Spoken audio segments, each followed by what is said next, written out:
Halo teman-teman semua, kali ini saya akan mencoba mereview film Pendekar Wanita, yaitu film Mulan yang rilis pada tahun 2020. Film ini bermula ketika Kaisar Tiongkok mengeluarkan dekretnya bahwa satu pria dari setiap keluarga wajib bergabung dalam tentara kekaisaran untuk mempertahankan negara dari serangan bangsa Hun. Bangsa Hun itu semacam kayak perompak ya. Nah, Hua Mulan, putri tertua dari seorang pejuang terhormat, memutuskan menggantikan ayahnya yang sakit-sakitan. Awal scene, terlihat Mulan kecil yang sedang berlatih dengan ayahnya. Mulan sendiri mempunyai keistimewaan kekuatan yang dibawanya sedari lahir, yaitu Qi. Qi itu kayak semacam tenaga dalam gitu. Namun, si Mulan ini hidup di zaman yang seorang wanita tidak boleh melakukan tugas laki-laki, apalagi ikut berperang, yang dapat menyebabkan jika seorang wanita melakukan hal tersebut adalah aib bagi keluarganya. Ya, mungkin kalian ada yang setuju atau enggak, tapi itulah kenyataannya. Selanjutnya, terlihat Mulan sedang berlarian mengejar ayam miliknya, yang saat itu terus kabur ketika akan dimasukkan ke dalam kandang. Sampai-sampai si Mulan ini mengejar ayamnya itu ke atap-atap rumah, yang bikin semua warga itu kaget melihat tingkah lakunya dia. Balik lagi ke yang tadi, karena wanita itu gak boleh melakukan pekerjaan laki-laki. Nah, pas ayamnya udah pada mau masuk kandang, si Mulan yang masih di atas genteng itu kepleset, jatuh. Syukurnya dia bisa nyelamatin dirinya pakai kekuatannya, yang bikin ayahnya bangga. Tapi semua warga kayak gak suka gitulah.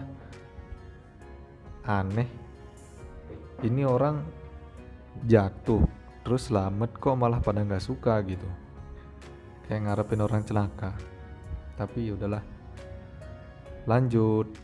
Nah, tibalah pengawal kekaisaran membawa dekret raja menyampaikan bahwa kerajaannya sedang berperang dan meminta mengikut sertakan satu laki-laki untuk wajib militer dan ikut sebagai prajurit kerajaan. Di sini ayah Mulan memaksakan dirinya yang sedang sakit untuk tetap ikut berperang, karena dia nggak punya anak laki-laki tuh. Berunding-berunding, dan si ayah tetap ngotot mau ikut. Si Mulan ini tahu kalau ayahnya ikut berperang, ia pasti nggak akan kembali ke rumah. Karena itu dia mengambil pedang, kuda, dan baju zirah ayahnya, baju buat berperang gitu, lalu pergi menggantikan ayahnya untuk ikut berperang.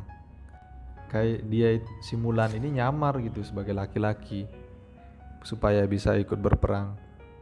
Mengetahui hal itu, ayahnya pun gak bisa berbuat apa-apa selain menunggu putrinya tersebut supaya selamat sampai kembali ke rumah.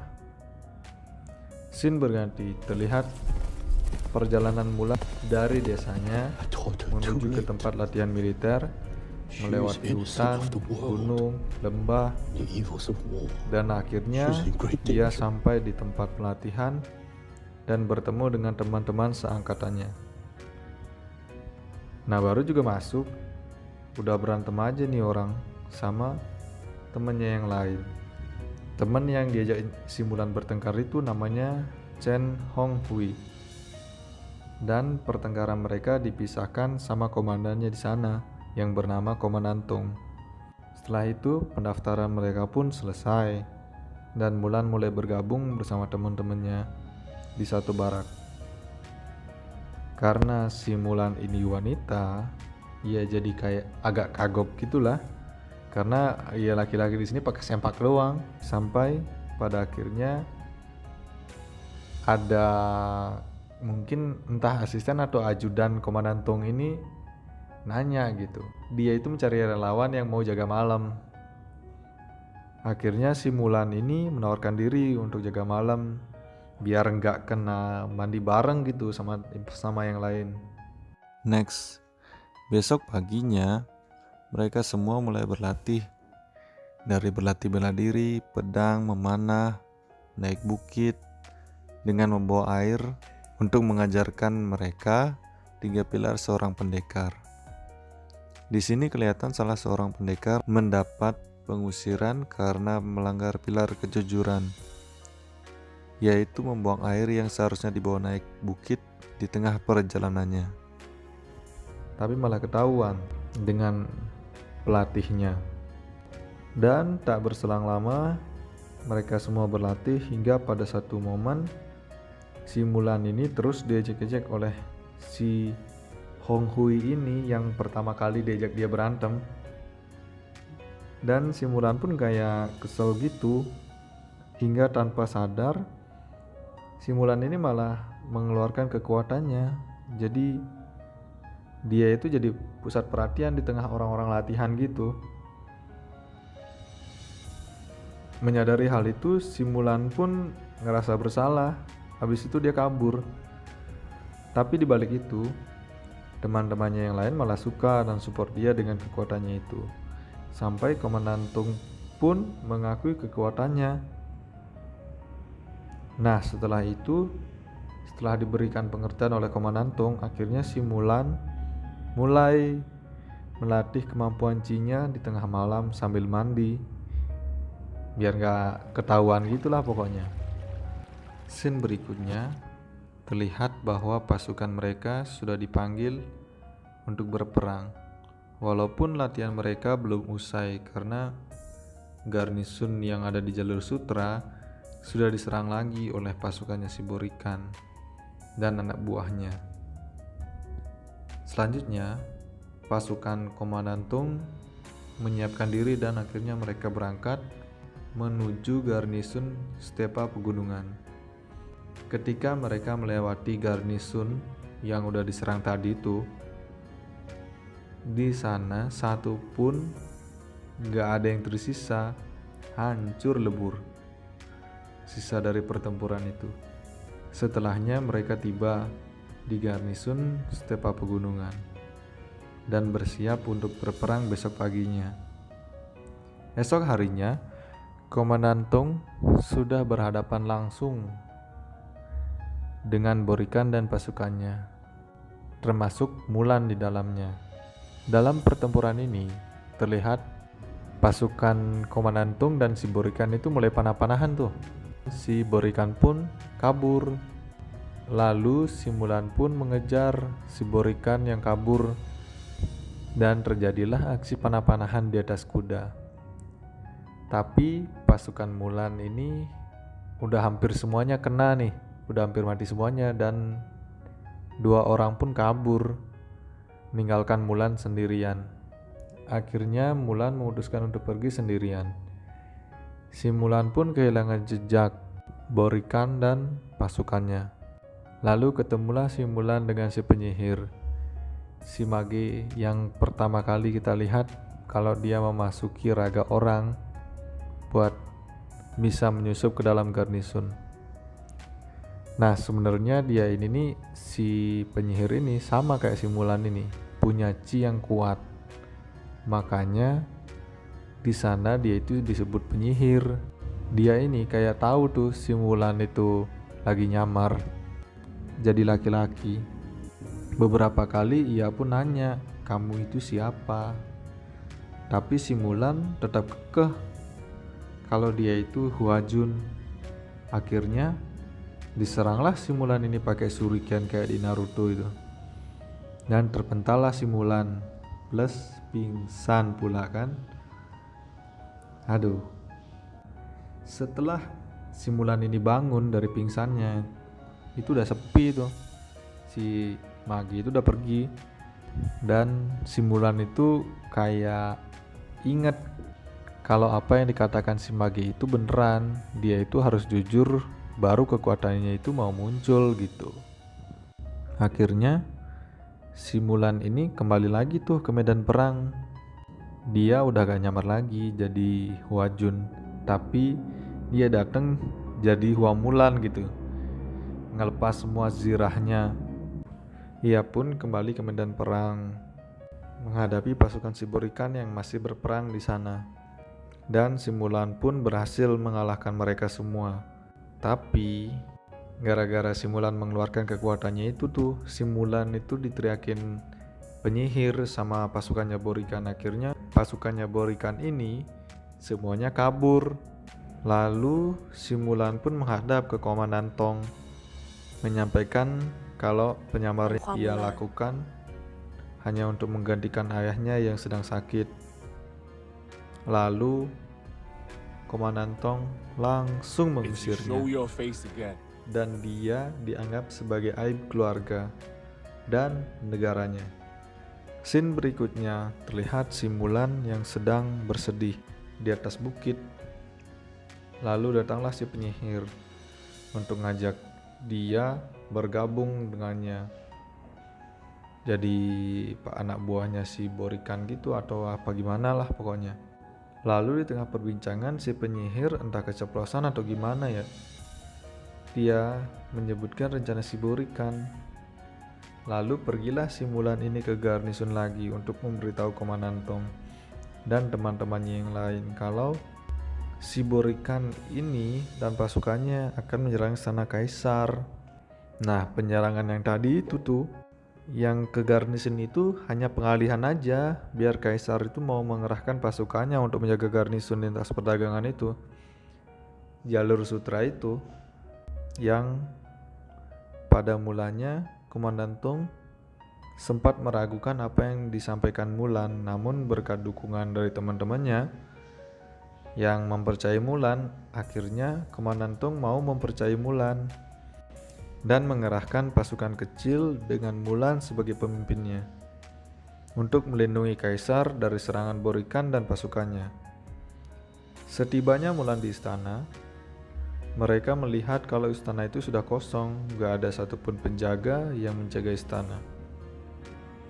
Ternyata si penyihir ini udah nyamar jadi kaselirnya kaisar dan mengelabui para penjaga agar mau disuruh berkumpul di salah satu tempat untuk dijebak oleh pasukannya si Borikan. Nah, pas mereka semua udah pada kumpul nih, tiba-tiba pas banget si Mulan datang sama pasukannya untuk membantu. Namun si Hong Hui ini nyuruh si Mulan itu untuk melindungi kaisar aja, sisanya biar dia gitu yang nyelamatin. Lalu Mulan pun pergi dan segera menuju istana kaisar.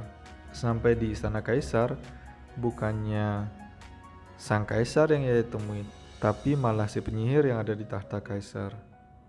Mulan pun bertanya di mana kaisar.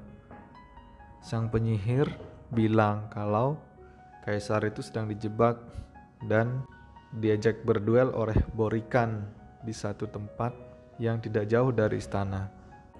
Lalu si Mulan mulai membujuk si penyihir untuk memberitahu di mana kaisar. Entah gimana caranya, tiba-tiba si penyihir ini pergi gitu. Lalu nuntun Mulan ke tempatnya si kaisar dan si Borikan ini. Terlihat Mulan mulai mengikutinya dan sampailah mereka di tempat kaisar ditawan oleh Borikan. Terlihat kalau kaisar akan dibakar dengan bara api di bangunan bambu. Bara api itu kayak lahar gitulah, besi dipanasin gitu mungkin. Lalu ketika si Borikan melihat si penyihir ini datang, si Mage, Borikan pun sadar kalau si penyihir itu menuntun Mulan kepadanya. Borikan pun marah dan akan memanah si Mulan nih. Tapi si penyihir ini berhasil nih melindungi si Mulan. Tapi dia harus mengorbankan nyawanya dan mati di pelukan Mulan.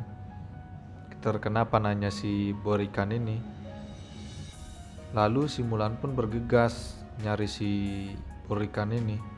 Dan tibalah pertarungan si Mulan dengan Borikan. Pertarungannya berlangsung sengit. Lalu tibalah scene di mana pedangnya si Mulan ini terlempar dan nyemplung ke bara api. Tapi berkat sang kaisar yang memberi Mulan semangat dan memanggilnya sebagai warrior.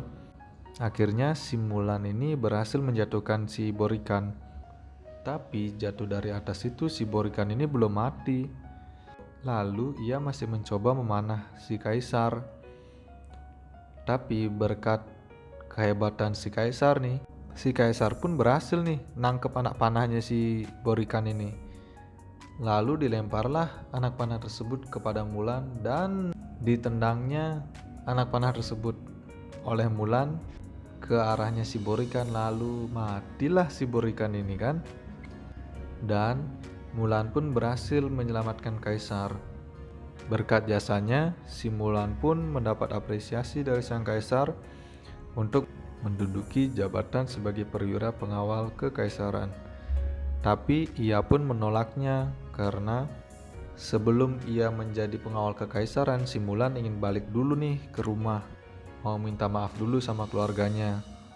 Karena ia tuh pergi gak bilang-bilang sama keluarganya, pergi secara diam-diam gitu. Lalu sang kaisar pun mengerti dan ngizinin si Mulan ini pulang dulu. Nah, tibalah waktunya si Mulan harus berpisah dengan Hong Hui, yang orang yang pertama kali diajak dia bertengkar, diajak dia ribut lah istilahnya. Tapi setelah Hong Hui ini tahu kalau si Mulan itu wanita, dia kayaknya tuh suka sama si Mulan ini. Lalu singkat cerita, si Mulan sampailah di desanya dan bertemu kembali dengan keluarganya. Bertemu sama ibunya, adiknya, sama ayahnya.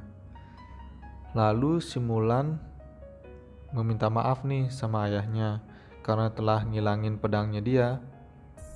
Tapi di sini ayahnya bilang yang terpenting bagi dia itu adalah putrinya balik lagi dalam keadaan sehat walafiat.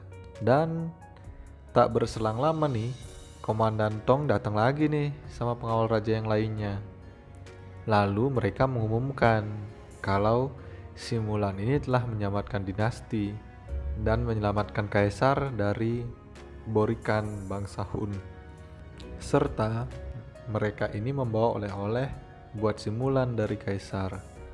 Lalu terlihatlah kalau si Mulan ini dikasih pedang sama kaisar, dan di situ ada 3 pilar sebagai pendekar dan 1 pilar tambahan yaitu keluarga.